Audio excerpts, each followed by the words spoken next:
고린도전서 제9장 15절에서 18절 제가 봉독하겠습니다. 그러나 내가 이것을 하나도 쓰지 아니하였고 또 이 말을 쓰는 것은 내게 이같이 하여 달라는 것이 아니라 내가 차라리 죽을지언정 누구든지 내 자랑하는 것을 헛된 대로 돌리지 못하게 하리라. 내가 복음을 전할지라도 자랑할 것이 없으면 내가 부득불할 일임이라. 만일 복음을 전하지 아니하면 내게 화가 있을 것이로다. 내가 내 자의로 이것을 행하면 상을 얻으려니와 내가 자의로 아니한다 할지라도 나는 사명을 받았노라. 그런즉 내 상이 무엇이냐? 내가 복음을 전할 때 값 없이 전하고 복음으로 말미암아 내게 있는 권리를 다 쓰지 아니하는 이것이로다. 아멘. 오늘 본문은 8장부터 11장 1절까지 우상 제물에 관한 본문에서 나오는 본문입니다.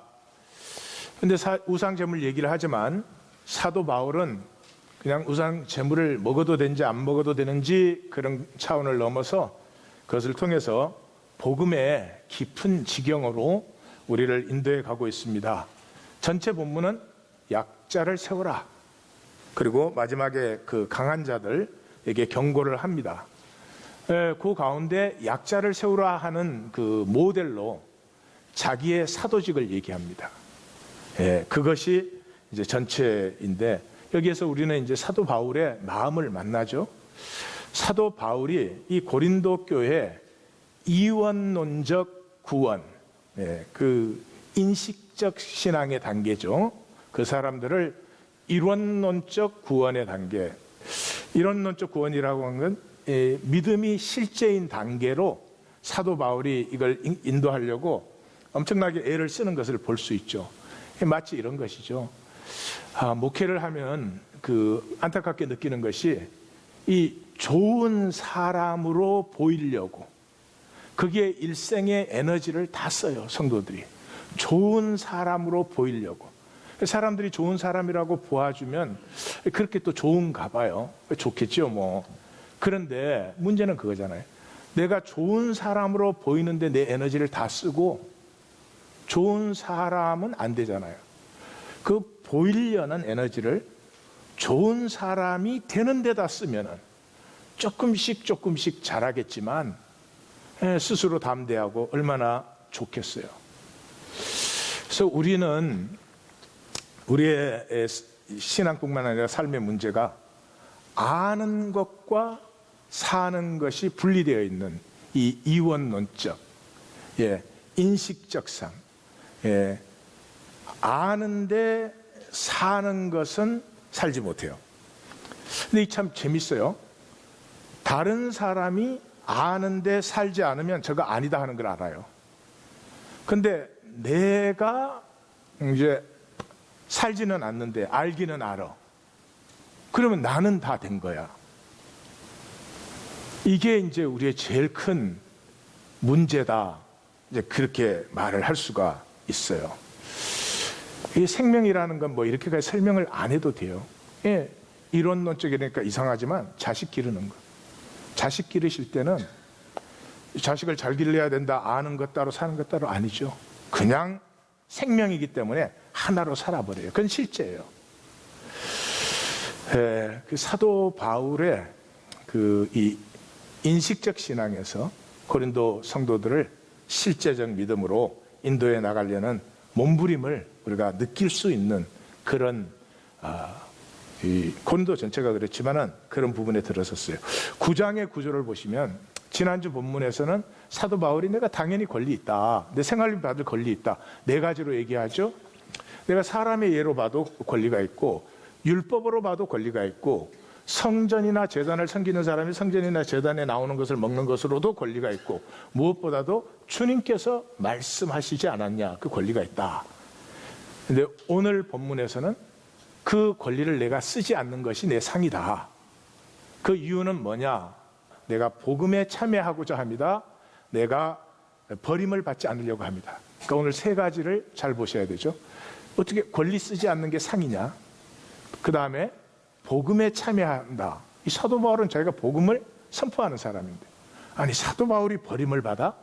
이 세 가지 우리가 보도록 그렇게 하겠습니다. 자, 본문의 내용으로 들어가시면 제일 첫 번째가 그것이죠. 시작하자마자 내가 권리를 쓰지 않는다. 지금 이 말 한다고 그러면 지금 와서 너희들에게 달라는 것 아니다. 그러면서 하는 말이 죽더라도 내 자랑은 안 빼앗긴다. 이렇게 말을 하죠. 갑자기 저 자랑이 무슨 자랑이냐? 난데없이.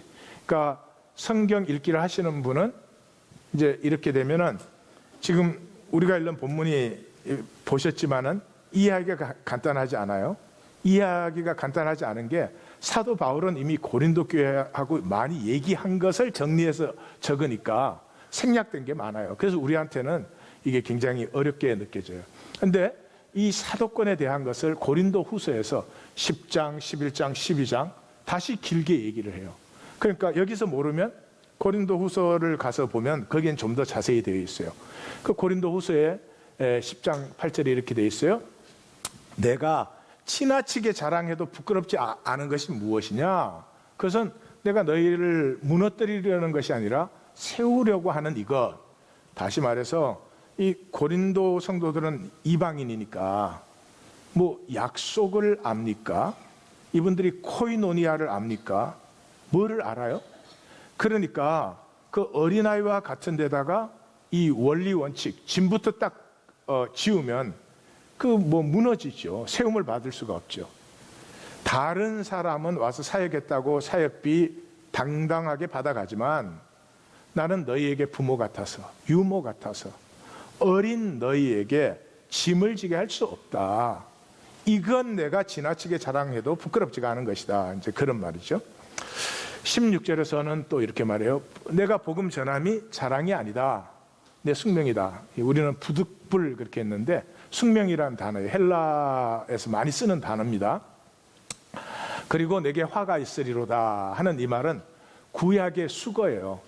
선지자들이 그 부르심을 받았을 때 나로다 화가 있도다 뭐 부정한 백성 중에 있으면서 또 내가 이것을 전하지 않으면 내게 화가 있다 예레미야 뭐 이렇게 그 구약의 선지적인 수거입니다. 그러니까 부르심을 받은, 그러니까 이게 무슨 말이냐 그러면 복음 전하는 게 자랑 아니지. 예. 내가 그렇게 부르심을 받았으니까. 그러니까 이학권이가 이렇게 말씀을 전하도록 부르심을 받았어. 그 내가 충성되이 말씀을 전해. 그건 당연히 할 일이지. 그게 무슨 뭐 자랑할 일이 아니죠. 자랑할 일이 아니에요. 그런데 만약에 내가 그거를 그렇게 살지 않는다면, 내가 불순종으로 그걸 거부한다면은 하나님이 이학권이를 창조하셨는데 이학권이가 이학권이 되는 것을 부인해 버리는 거죠. 네. 그러니까 그것이 화가 있는 것이다. 다시 말해서 하나님이 이학권이를 이학권이로 부르셔서 말씀을 전하게 했는데 내가 그걸 하지 않는다면 하나님이 나를 기억할 수가 없죠. 구약에서는 성경 전체, 신약도 마찬가지입니다. 내가 존재한다는 것은 하나님 나를 기억한다는 뜻이에요. 그래서 구약의 단어, 요나가 그 물고기 뱃속에 들어서 하나님 나를 기억하옵소서 그러잖아요. 그 기억해달라는 말이 나를 구원해달라, 나를 생명과 존재로 회복시켜달라, 그런 거예요. 그래서 성경은 구약의 제일 핵심 단어, 신약의 제일 핵심 단어가 기억하라예요. 구약은 뭐예요? 예? 유월절을 행하여 나를 기억하라. 신약은 뭐예요? 떡과 잔을 나누면서 이것을 행하여 나를 기억하라. 기억이에요. 상식적인 얘기죠. A라는 사람이 있어. A라는 사람을 난 더 이상 기억 못해. 그럼 그 사람은 나에게 존재합니까? 안 합니까? 존재 안 하는 거죠. 그래서 하나님이 기억하시는 바가 돼야 돼요. 하나님이 기억하시는 바가 돼야 되기 때문에, 그래서 예수님이 산상수훈 제일 결론에서 내가 너희를 도무지 알지 못한다 할 때 예수님 표현이 아니고 성경적인 표현이에요. 예. 뭐 종교 생활을 뭐 뻑격지근하게 한 사람들 아니에요. 귀신 쫓고 뭐 선지자 노릇하고 뭐 그런 사람들을 내가 너희를 도무지 기억하지 못한다. 그 말은 뭐냐 그러면 하나님이 기억하실 삶이 전혀 없는 거죠. 전혀 거품 같은 자기 허무한 욕망만 쫓아간 것이지 하나님이 기억할 수 있는 삶이 전혀 없는 것이다. 그래서 하나님이 나를 나로 창조했었을 때 내가 그것을 충성되게 사는 것은 당연한 것이고, 그래서 내가 피어나는 것이고, 만약에 내가 그거 안 했으면 내가 없어져 버리는 것이니까 그것이 화로다, 그런 거죠. 자, 17절에는 이제 그 자유로 했으면 뭐 자랑이 아니다, 그걸 얘기하는 거죠. 자유로 했으면 그게 내가 선택한 것이라면 뭐 내가 자랑할 일이 되지, 상 받을 일이 되지. 그러나 사명이니 당연하지 않느냐. 계속해서 연결되는 거죠. 자, 이학권이를 말씀 전하는 자로 불러줬어요. 그래서 제가 충성을 다해서 말씀을 전했어.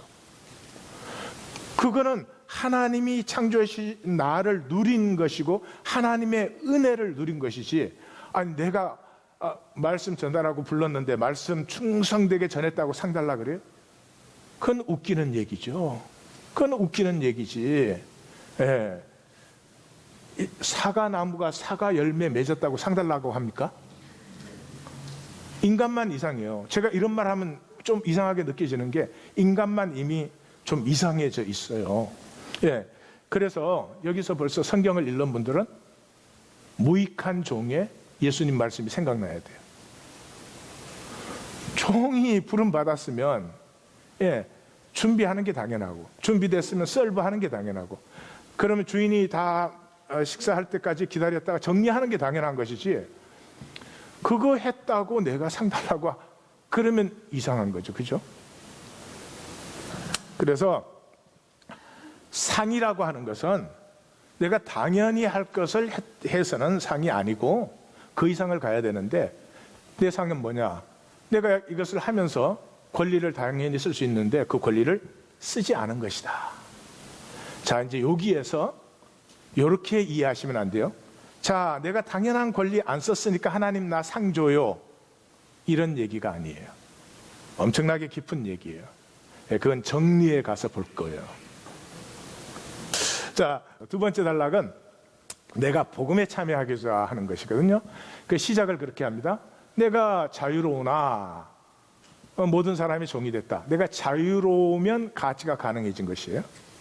내가 예수 그리스도로 자유해졌다면 이제 내가 가치를 창조할 수도 있고 가치를 파괴할 수도 있다. 그것이 나에게 주어졌다. 내가 예수로 자유로워지면 자동적으로 가치가 창조되는 것 아니다. 창조해야 창조된다. 예, 그래서 사도 바울은 자기가 종이 됨으로 가치를 창조하기 시작했다. 그래서 이렇게 말합니다. 내가 유대인에게는 유대인이 되었고 개종자들에게는 개종자. 성경의 표현으로는 율법 아래에 있는 자, 이건 개종자를 말하는 것입니다. 그 다음에 이방인에게는 율법이 없는 자, 이방인에게는 이방인이 되었다. 우리 번역에는 이제 같이 된 것 그렇게 했는데 사실은 그냥 유대인이 되었다. 이게 훨씬 더 좋은 번역입니다. 자, 그렇게 해서 내가 여러 모습이 된 것은 몇 사람이라도 구원하고자. 내가 약한 자에게, 결론은 여기 있죠. 앞에 세 가지를 말한 이유는 사도 바울의 그 본심은 여기 있다. 내가 약한 자가 된 것은 약한 자들을 얻고자 함인데, 이렇게 내가 여러 모습 되는 것은 몇 사람이라도 구원하고자. 여기에 성도님들은 좀 귀를 기울여 들으세요. 왜냐 그러면 구원의 희귀성, 이건 창세기에서 요한계시록까지 계속 나타납니다. 어디에도 그냥 구원이라는 게 아무나 막 숫자 채우려고 끌어들이는 것이 아니다. 성경에는 한 번도 구원이 대중적이 아닙니다. 아주 희귀합니다. 그래서 역대하 16장 9절을 보시면 역대기는 나라가 멸망한 다음에 왜 우리가 멸망을 당했지라고 돌아보면서 쓴 책입니다. 근데 거기에서 뭐라고 되어 있느냐 그러면 여호와의 눈은 온 땅을 두루 감찰하여 이렇게 되어 있어요. 하나님은 안 봐도 아시는데 왜 온 땅을 두루 감찰하실까요? 누가 좋나 보려고. 그러니까 그만큼 이 땅에 하나님이 찾는 사람이 없다는 거죠. 근데 도대체 뭐가 없다는 거냐? 전심을 다하여 자기를 향하는 자가 없다는 거죠. 전심을 다하여. 벌써 여기서 보시면 성경 읽을 줄 아는 사람은 이 신명기 얘기하잖아요.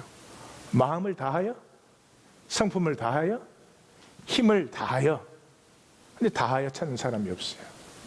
생각은 하나님 섬겨, 삶은 다른 것을 섬겨. 이론론적이 아니야. 이거 예수님이 표현하신 것은 뭐예요? 영과 진리로 예배하는 자. 하나님이 찾는 사람은 영과 진리로 예배하는 자. 영과 진리라는 말은 굉장히 추상적이에요. 근데 간단한 의미죠. 육과 거짓으로 예배하지 않는 자. 그럼 사람이 하나님 앞에 예배하는데 왜 거짓으로 예배를 하겠어요? 간단하죠. 거짓하려는 게 아니고 마음은 예배를 해, 생각은. 근데 삶은 아니지. 이 이원론적. 그래서 신약이나 구약이나 우리 모든 하나님의 백성들에게 결국은 가장 중요한 도전이고 여기에서 대부분이 다 떠내려 가버리는 것입니다. 여기에서 약한 자가 사도 바울의 이제 그 마음의 중심이다 하는 거 알 수 있죠. 왜냐 그러면 사도 바울이 그러잖아요. 그러니까 약한 자에게는 약한 자가 되었다 그러면 강한 자에게는 강한 자 되었다 이 말이 꼭 나오잖아요. 근데 그거 없잖아요. 없잖아요. 그리고 앞에서도 이미 너희 자유가 약한 자들에게 걸림돌 되지 않게 하라 이렇게 했죠. 23절에서는 내가 복음을 위하여 모든 것을 행함은 복음에 참여하고자 함이라. 어떻게 이해가 안 될 수 있어요? 아니 사도 바울이 복음을 전파하는 사람이고 가르치는 사람인데 내가 복음에 참여하려고 우리 한국 번역어는 이게 좀 정말 힘들겠어요. 우리 성도님들은 이게 힘들겠구나 제가 그런 생각을 했습니다. 근데 그 참여하고자 하는 단어가 코이노니아라는 단어입니다. 그래서 복음의 교제 안에 나도 교제하려 합니다. 이제 이렇게 얘기를 하는 거죠. 그 영어 성경에서는 I might be partaker thereof with you 이렇게 되어 있어요. 그래서 여기 그 참여하고자 partaker 이 말이 수코노나스 그런 단어예요. 수코노나스 수 함께라는 접두어가 붙어서 그렇지 뒤에는 코이노니아예요. 그러니까 사도 바울이 뭐라고 해요? 내가 너희를 코이노니아로 인도하는데 코이노니아는 생명이 통하는 것이죠. 그 코이노니아에 나도 참여해야 돼. 이 파티큐라라는 이 수코노나스 하는 단어는 사실은 신약에 몇 번 안 써졌습니다. 그렇지만 아주 중요한 의미를 갖고 있어요. 로마서 11장 17절에 이방인이 유대인에게 접붙은 것을 돌감나무인 내가 그들 중에 접붙임이 되어서 그러니까 수코노나스 하는 건 생명이 통하기 시작한 거죠. 생명이 하나 된 것을 얘기하고 있습니다. 빌립보서 1장 7절에는 이는 너희가 내 마음에 있으며 내 메인과 복음 전파에 다 너희가 함께 은혜에 참여한 자가 되었다 이렇게 얘기하죠. 사도 바울이 이 빌립보서를 쓰면서 인사에서 쓰는 말인데 아시죠? 인사를 시작하자마자 너희를 생각할 때마다 하나님께 감사하며 그러면서 첫날부터 빌립보는 루디아를 만나서 시작됐잖아요. 그러니까 유대인과 개종자들로 시작된 교회예요. 그러니까 빌립보 교회는 처음부터 코이노니아가 이루어졌습니다. 그래서 이 빌립보 교회의 코이노니아가 예루살렘 교회도 생겼죠. 사도 바울의 로마로 가는 것, 로마의 선교를 섬겼죠. 그러니까 이 빌립보 교회를 그 편지를 보시면 빌립보 교회 자체가 뭐 감사해서 쓴 거예요. 그 감사라는 단어가 무지하게 많이 나오는데 너희가 첫날부터 이 복음을 위한 코이노니아에 참여했다 이렇게 말을 해요. 그러면서 너희가 항상 내 마음에 있는 것은 너희가 나와 함께 은혜에 참여한 자가 되었다. 그러니까 고린도 교회와 빌립보 교회는 이게 하늘의 땅 차이죠. 빌립보 교회는 지금 참여함에 들어가게 하려고 지금 이제 사도 바울이 사역을 하는 것이고, 빌립보 교회는 그 참여함 때문에 피어나는 열매 때문에 한없는 감사를 드리는 거죠. 제일 마지막에 써진 것이 계시록에 써져 있습니다. 계시록에서 나 요한은 너희 형제요 예수의 환난과 나라와 참음에 동참하는 자라. 예수의 그 고난에 내가 동참한다, 이 말을 쓰면서 그때 성도들이 다 박해 아래에 있을 때니까 너희의 고난에 나도 함께 참여하고 있다 하는 이 생명의 하나됨을 얘기할 때 쓰는 것입니다. 예, 그래서 하나님의 나라는 함께 짐을 지는 것이죠. 뭐 두말할 것도 없죠. 가족은 함께 짐을 지잖아요, 그죠? 예, 그래서 갈라디아서에서 사도 바울은 총결론에서 뭐를 얘기합니까? 서로 짐을 지라. 만일 누가 아무것도 되지 못하고 된 줄로 생각하면 스스로 속임이라. 내가 안 됐는데 된 줄로 생각하면 뭐라고요? 네, 스스로 속이는 거예요. 그러니까 서로의 짐을 지기 위해서는 먼저 각자의 짐을 지라. 그러니까 갈라디아 교회도 뭐 다 역시 우리 수준은 비슷한 것 같아요. 그냥 서로 짐을 지라 그러니까 자기 짐을 안 지면서 너 내 짐 져 이러는 사람이 있을까 봐. 그러니까 하나님이 이하권이가 21세기에 살 줄을 아신 거야. 그래서 각자 짐을 먼저 지라, 이제 그렇게. 그 다음에 여러분, 생명은 뭘로 통해요? 물질로 통해요. 물질로 통해요. 자, 하나님이 이하권이를 창조하시는데, 이하권이를 창조하셔서 이하권이를 하나님이 완성시켜버리면 나는 로봇이지 아무것도 아니죠. 하나님이 나에게 생명 씨앗을 주시고 이 생명을 내가 피워내야 되는데, 이걸 내가 피워낼 때 나의 생명력, 생명 권세, 생명권이 되는 것인데, 그 봐, 권자는 좋은 데 들어가요. 생명권이 피어나는 것인데, 그걸 내가 하나님의 생명을 피워낼 수 있는 상황을 만들려니까 이렇게 현상 세계를 만들어서 물질적인 나로 만드심으로 말미암아 이 물질 사용을 통해서 내 생명이 피어나게 하신 것이다. 예.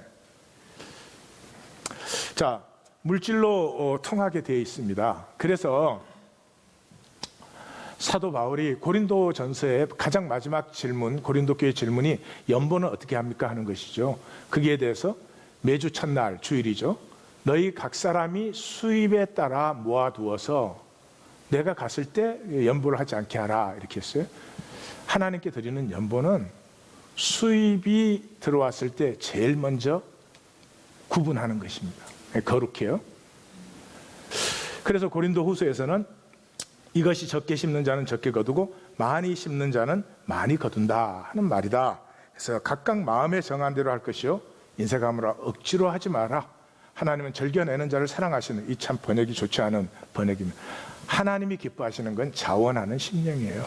예, 하나님이 제게 주신 생명이 내 안에서 피어나는 유일한 길은 내가 자원함이에요. 내가 충성을 다하는데도 억지로 해요. 그건 내 생명이 피어나는 게 아니죠. 내 생명은 자꾸 더 억눌리는 것이죠. 예, 그래서 하는 것이죠. 그래서 이것을 가르는 것이 이제 양심의 문제입니다. 사도 바울이 이미 얘기한. 그래서 양심이 약해질수록 권리 주장이 강해져요. 양심이 강해질수록 빚진 자가 돼요. 그러니까 양심이 강한 남편은 무슨 얘기를 많이 할까요? 아니, 지가 고생한 얘기 많이 하지. 예. 내가 얼마나 고생하고 열심히 일하냐, 이런 얘기를 많이 하죠. 양심이 강한 남편은 뭔 얘기를 할까요? 예, 아내한테 빚진 심령이 되는 거죠. 그렇죠. 그러니까 양심이 강한 자들, 고린도 교회 강한 자들은 양심이 약한 자들이죠. 약하고 더러워진 자들이죠. 탕자의 심령이 돼요. 아버지한테 와가지고 내 거 내놓으라는 거죠. to take밖에 몰라요. to take.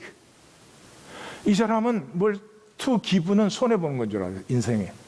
여러분 잘 생각해 보세요. to take밖에 모르고 to give는 손해라고 생각하는 사람, 그 사람의 인생의 그릇이 커질까 작아질까? 두말할 것도 없죠. 그래서 양심이 강해질수록 빚진 자가 되죠. 아버지의 심령. 아버지가 거부할 수 있죠. 근데 아들을 거부하지 못해서 그렇게 되는 거죠. 사도 바울이 그 에베소 교회 목회를 3년 합니다. 그러니까 지금 제가 생각을 해보면 그런 것 같아요. 고린도 교회 1년 반을 했잖아요. 그 전에는 뭐 이렇게 복음만 선포하고 항상 떠났잖아요. 그러니까 처음으로 이 성도들을, 자기 성도들을 낳아가지고 길러본 기쁨을 사도 바울이 처음으로 맛본 거죠. 그래서 3차 전도 여행에서는 에베소에서 3년을 목회를 합니다. 제가 이제 신학교 졸업할 때 목회를 할 것이냐, 학교에서 가르칠 것이냐, 이제 그 고민을 조금 했습니다. 제 지도 교수한테 제가 그걸 여쭤봤더니 지도 교수님이 제 질문도 끝나기 전에 한마디로 그러더라고요. 목회하라고 그러더라고요. 목회하라는 이유가 이 뭐 3년마다 이렇게 가르치면 3년마다 나가고 하는데 미국 신학교니까 평생에 자기 한번 다시 찾아오는 제자 없다는 거죠. 그리고 또 미국에서는 뭐 스승 제자 사이가 되지도 않습니다. 그러니까 고생을 해도 생명을 길러봐야 돼 그러더라고요. 그래서 이제 목회로 결정하는 바람에 여러분들이 이렇게 고생을 하고 계시는 거예요. 네. 사도 바울이 그 재미를 본 것 같아요. 얼마나 지금 고린도 교회 편지를 보면 얼마나 힘들고 어려움에도 불구하고 그 생명을 가꾼다는 거. 참 보통 기쁨이 아니죠. 그래서 이 에베소 교회 3년의 사역을 마치고 마지막 말씀을 한 그 마지막 말이 뭐예요? 범사에 여러분에게 몸을 내가 본을 보인 것과 같이 수고하여 약한 사람들을 돕고, 여기 약한 사람을 도우라는 건 뭐 좀 헬프해줘라 그런 뜻이 아닌 코이노니아 얘기하는 거죠. 교회는 항상 약자가 세움을 받는. 그래서 주 예수께서 친히 말씀하신 바 주는 것이 받는 것보다 복이 있다 하심을 기억하십시오. 뭐 하라는 거죠 지금? 코이노니아 이루어져야 된다. 다 같이 한번 읽어볼까요? 주는 것이 받는 것보다 복이 있다. 그렇습니다. 남편이 아내에게 줄 수 있는 것이 복이죠. 받아야 됩니까? 절대로 아닙니다. 세상은 속이니까 조심을 하십시오. 그래서 사도 바울은 사람의 권리, 내가 권리 뭐 주장할 수 있지. 그렇지만 그건 하나님 나라 상에 비하면 배설물이지. 사랑하는 성도님들 조심하시되 사람의 이론에 조심하십시오. 우리가 아는데 살지 않는 그 중간에 뭐가 있어요? 이론이 있어요. 이론. 내 이론으로 나를 정당화시킬 수 없는 것이 있습니까? 없어요. 내 이론에 나는 항상 정당하지. 이론이 삶이 되지 않습니다. 이론으로 사셔서 생명이 장성해지면 얼마든지 하시라고 하겠는데 아닙니다. 사랑하는 성도님들, 정말 제 모든 진심으로 부탁드리는데 내 생각 이론은 십자가 앞에 내려놓으시고 십자가의 본을 보시고 바울의 본을 사시십시오. 네, 그러셔야죠. 네. 세 번째 단락은 내 절제는 버림받지 않으려고 하는 것이다 하는 것이죠. 이스트미안, 고린도에서 제일 누구나 아는 이스트미안 제전의 예를 드는 거죠. 경주의 승자는 하나뿐이지 않느냐, 그렇게 달려야 된다. 그러니까 여기서도 구원의 희귀성을 만나죠. 썩는 상에도 우리가 절제를 하는데 우리는 썩지 않는 것을 위해서 한다. 그게 바울의 표현이 아니다, 이게 성경적인 것이다 하는 거 알죠. 왜냐 그러면 사도행전 2장에 성령이 임하고 나서 사도 베드로가 그 복음을 선포할 때 그러잖아요. 거기는 이제 말을 약간씩 바꾸죠. 예수님 닮아서 구하라, 찾으라, 두드리라 이런 식으로 엄부에 버리지 않는다, 썩임을 당하지 않는다, 생명의 길로 우리를 여셨다, 인도하신다. 이게 똑같은 얘기죠. 사도 바울은 자기가 사도가 된 첫 사역지 비시디아 안디옥에서 복음을 전할 때 전문이 사도행전에 실려 있죠. 거기에 가장 핵심 부분에서 3번을 강조하죠. 썩음을 당치 않게 하셨다, 썩음을 당치 않게 하셨다, 썩음을 당치 않게 하셨다. 그래서 사도 바울이 나는 허물을 향해 달리고 허물을 향해 싸우는 것이 아니다. 그래서 이 마지막 기절에서 내가 내 몸을 쳐서 복종케 하면 내가 남에게 전파한 후에 도리어 버림을 당할까 합니다. 이렇게 이제 얘기를 합니다. 버림을 당할까 하는 이 단어가 어다키마스 그런 단어예요. 어다키마스라고 하는 단어인데 제 생각에는 굉장히 중요한 단어입니다. 신약에 딱 7번 나옵니다. 근데 이 7번은 우리가 다 이렇게 기억하고 있어야 될 그런 단어예요. 이 어다키마스가 disqualified 아니면 not standing the test. 그러니까 이 사람이 1등을 해서 월계관을 받았어요. 월계관을 받았는데 약물 검사를 했더니 약물 검사에 걸린 거예요. 그러면 월계관을 빼앗기는 거죠. 그걸 얘기하는 거죠. 그걸 얘기하는 거예요. 그 어다키나스 그러는 거죠. 다 같이 한번 어다키나스. 네. 자, 그거를 이제 제일 먼저 쓰는 데가 로마서 1장 28절이에요. 로마서는 잘 아시죠? 인사가 끝난 다음에 3장까지 인간 죄악을 얘기합니다. 그래서 4장, 5장, 6장은 그 죄를 구원하시는 십자가의 은혜를 얘기합니다. 그 다음에 그 7장은 그 영적 싸움에 들어간 심령의 그 안타까움을 표현하고 8장은 이 승리의 이제 계가를 노래하는 것인데 그런 것인데 이 인간 죄악을 이렇게 시작하는 부분에 이렇게 말해요. 스스로 지혜 있다 하나 어리석게 돼요. 그러니까 스스로 속이는 거예요. 스스로 지혜 있다 하나 어리석게 되어서 썩어지지 아니할 하나님의 영광을 썩어질 사랑과 짐승의 우상의 영광으로 바꾸었다. 이렇게 해요. 그 다음에 그 23절이에요. 24절에 그래서 우리의 영이 타락했다. 25절 영이 타락함으로 경배가 타락했다. 어떻게? 하나님을 경배하지 않고 피조물과 물질을 경배해요. 26절에 육이 타락했다. 육이 타락했기 때문에 27절 성이 타락했어요. 하나님이 주신 인간에게 주신 성은 아름답고 신비한 것인데 이 세상의 특징은 뭐예요? 그 성을 그렇게 추하고 더럽게 쓰는 거죠. 예. 그래서 28절에 그 결과가 영과 육이 타락한 결과가 상실한 마음이다. 그때 저 상실한 마음이 어다키나스. 예, 그 마음을 주셨다.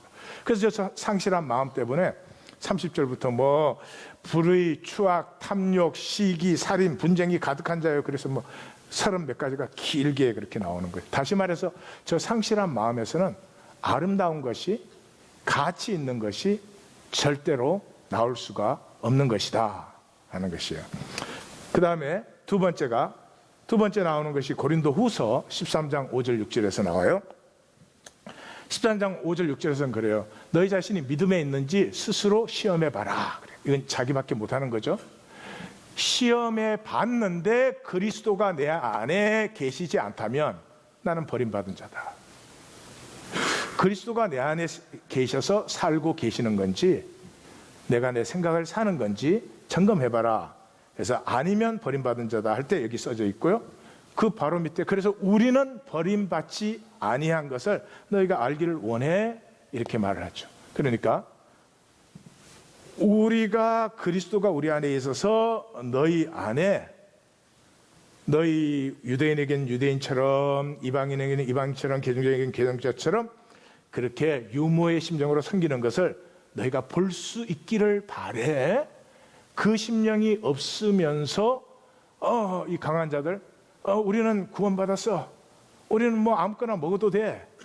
우리는 뭐 어떻게 해도 괜찮아. 그거 안 하기를 바란다 그런 얘기죠. 그 다음에 이제 디모데후서 3장 8절은 디모데후서 3장은 여러분이 잘 아시죠? 3장 시작하자마자 말세 신앙을 얘기했죠. 말세 신앙. 말세 신앙이 뭐라고 그랬어요? 자기 사랑하고 돈 사랑하고 또 무정하고 원통하고 배신하고 쾌락을 사랑하고 경건의 모양은 있으나 경건의 능력은 없는 자들이다. 그러면서 제일 결론으로 이 사람들은 그 마음이 부패한 자요 믿음에 관하여서는 버림을 받은 자다 할 때 나키나스 이 단어를 또 썼어요. 그 다음에 이제 디도서 1장 16절에 디도서 1장을 시작하자마자 디도서 써진 목적이 이 종교적 신앙에 대해서 경고를 하는 거죠. 그래서 1절에서 15절까지 종교적 신앙에 대해서 종교적 신앙이라는 건 이렇게 이 생각과 삶은 분리된 이원론적 신앙을 얘기하죠. 그것을 얘기하고 난 다음에 16절에 그들이 하나님을 시인하나 행위로는 부인하니 가증한 자요 복종하지 아니하는 자요 모든 선한 일을 저기만 바꾸셨네. 우리 번역은 버린 자니라 그렇게 돼 있는데 버림당한 자, 저게 더 좋은 번역입니다.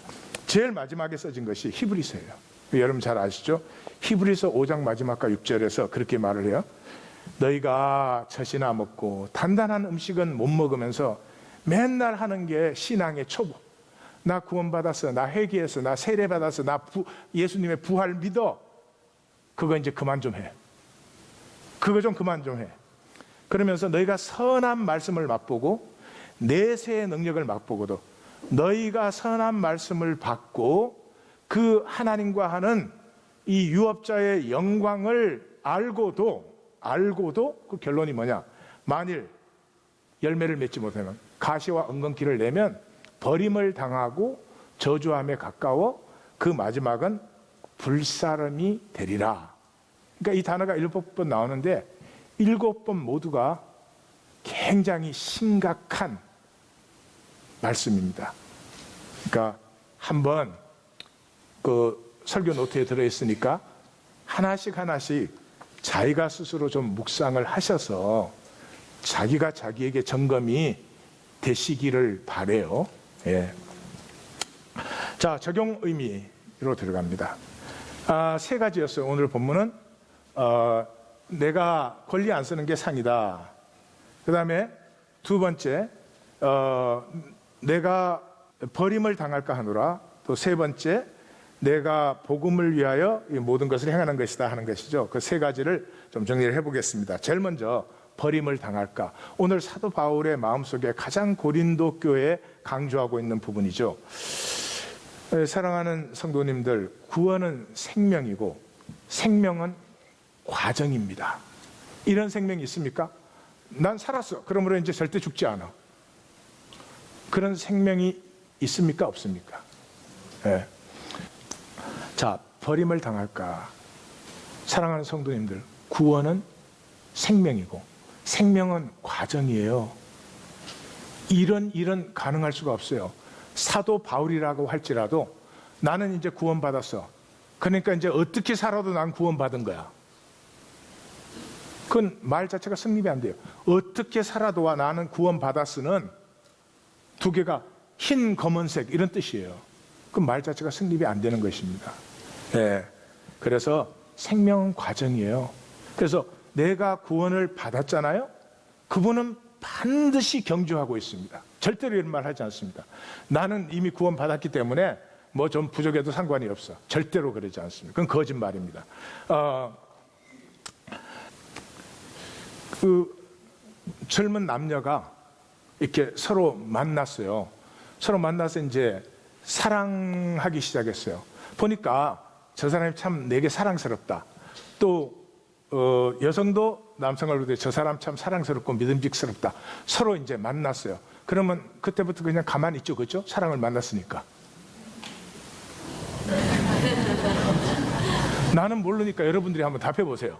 서로 사랑하는 사람만. 그럼 그때부터는 그냥 가만히 있지 뭐, 그죠? 사랑을 만났으니까. 그렇습니까? 어떻게 합니까? 간증들이 많이 나오는구만. 정신이 없어. 하루 종일 만나고도 들어오면서 또 전화해요. 그죠? 그 들어오자마자 또 텍스트 또 해요. 그게 구원이에요. 내가 내 생명의 진정한 소망과 기쁨을 만났다면 이런 얘기 안 해요.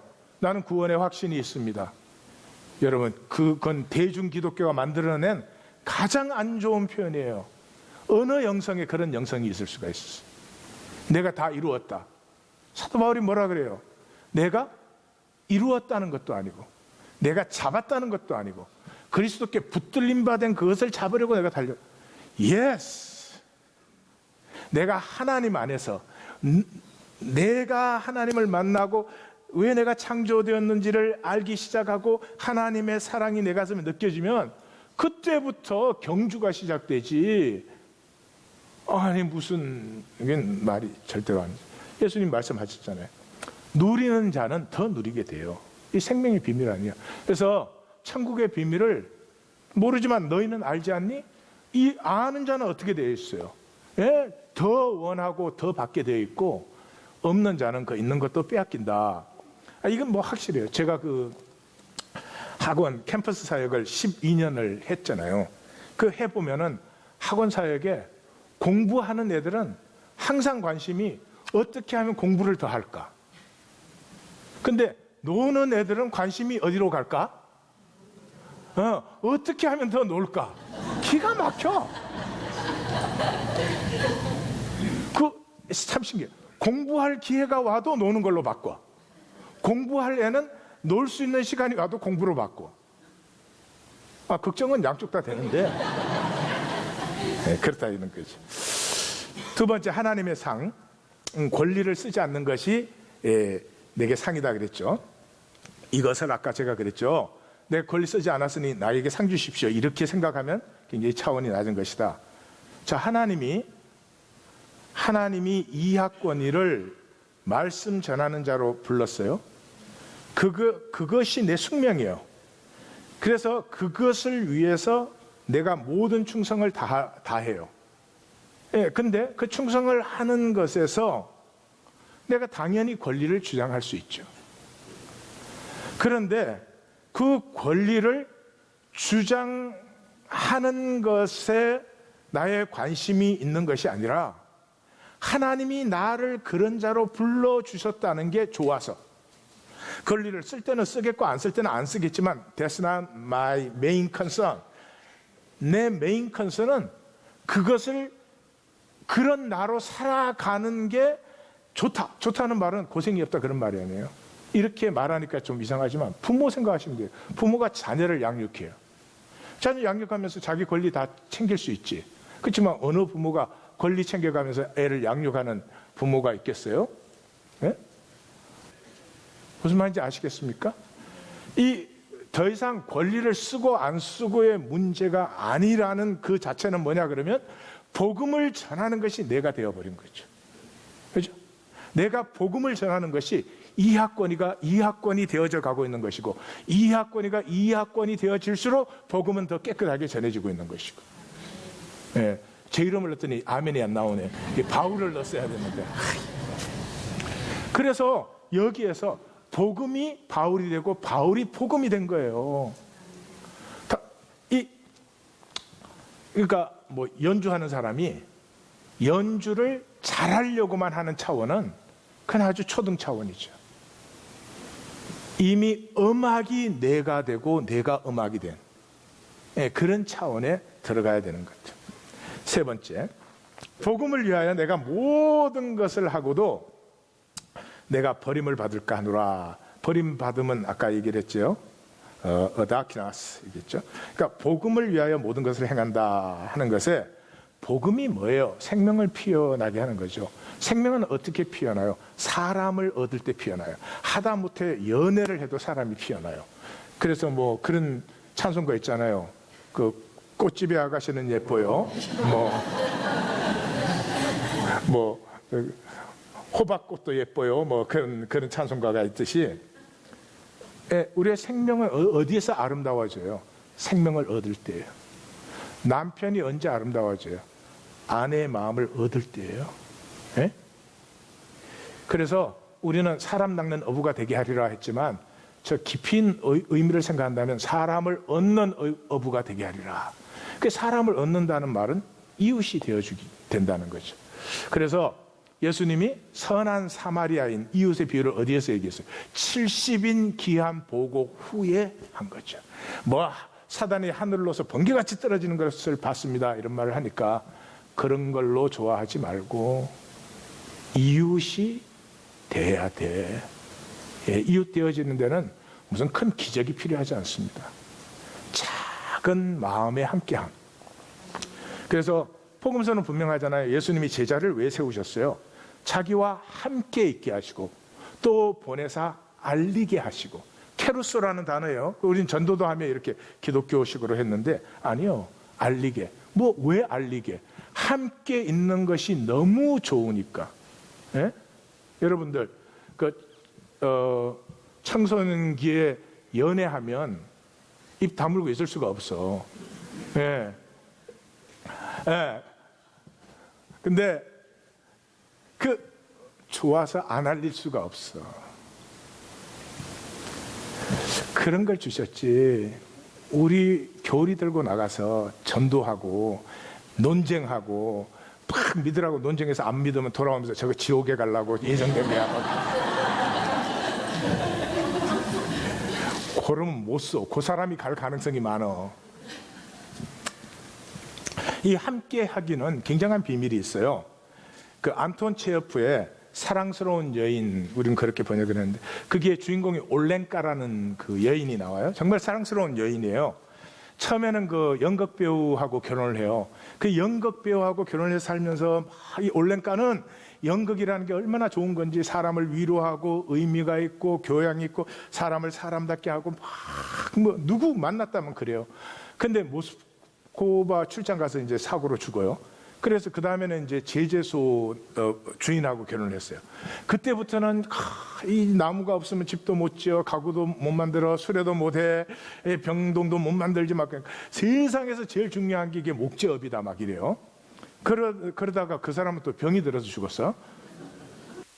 그 다음에는 이제 수의사를 만났어요. 이 수의사는 이제 결혼은 아니고 그 부인하고 불화한데 그래서 이제 자주 만나는데 부인하고 화해하라고 자꾸 그래요.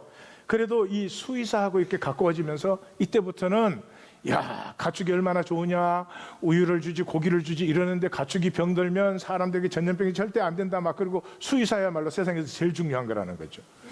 예, 그러는데 그 수의사가 이제 또 딴 지역으로 군의관이니까 떠나요. 그 다음부터는 굉장히 그 외로운 시간을 오래 보냅니다. 근데 어느 날 그 수의사가 딱 돌아와요.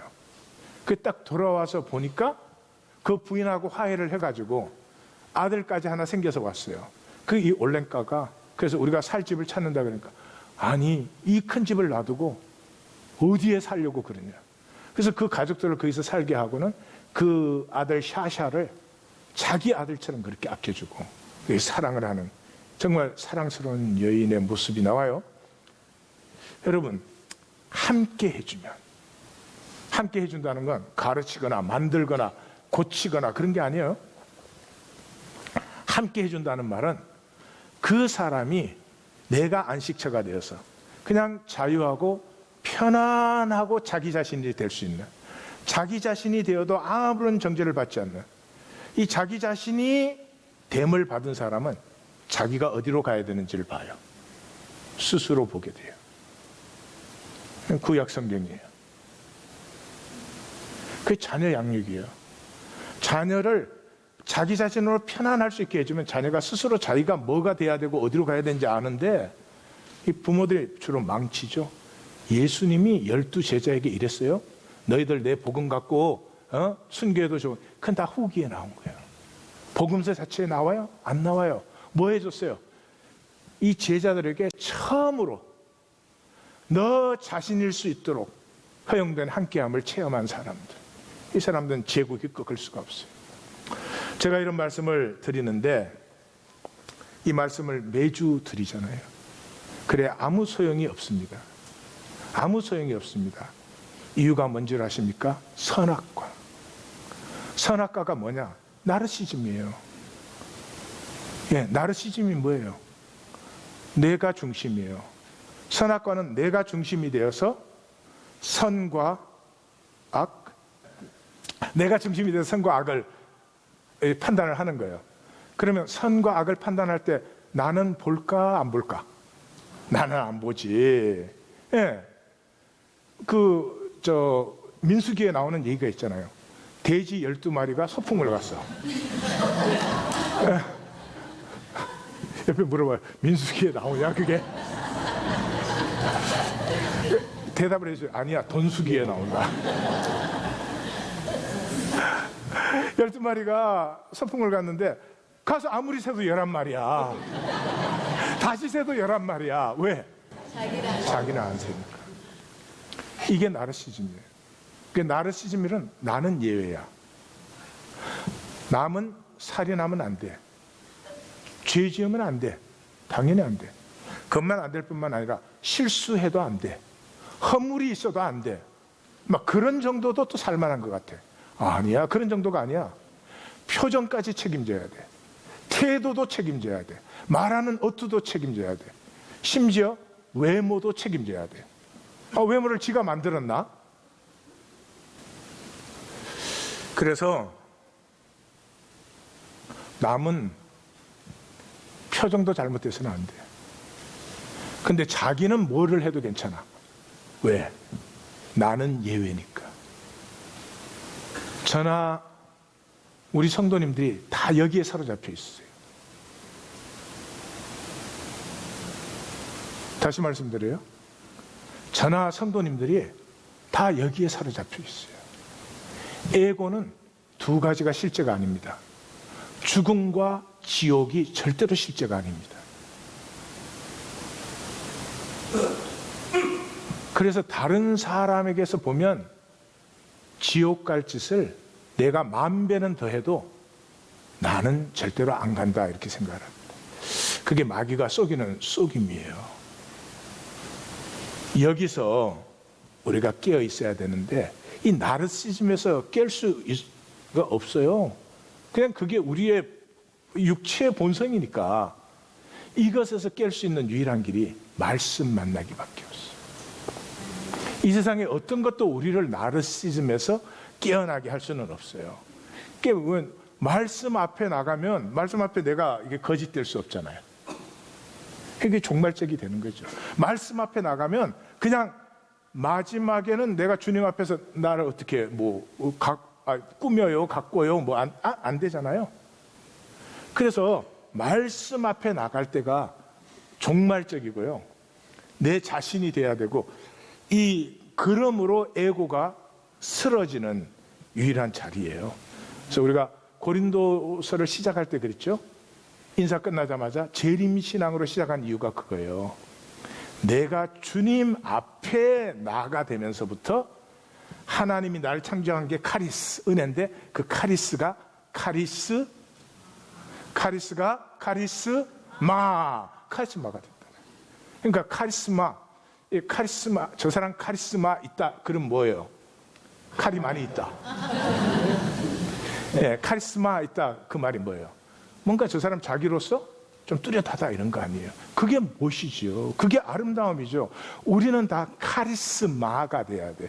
예, 그 은혜가 나라는 은사로 피어나야 되는데 이거 하려면 고난도 받고 희생도 해야 되고 이러니까 우리가 스스로 다 속여요. 나르시즘을 갖고. 그래서 이번 고난주간 새벽 성회와 우리 가족 수련을 통해서 반드시 이것이 점검되어져서 내가 나로 회복됨이 출발되는 하나님의 시간입니다.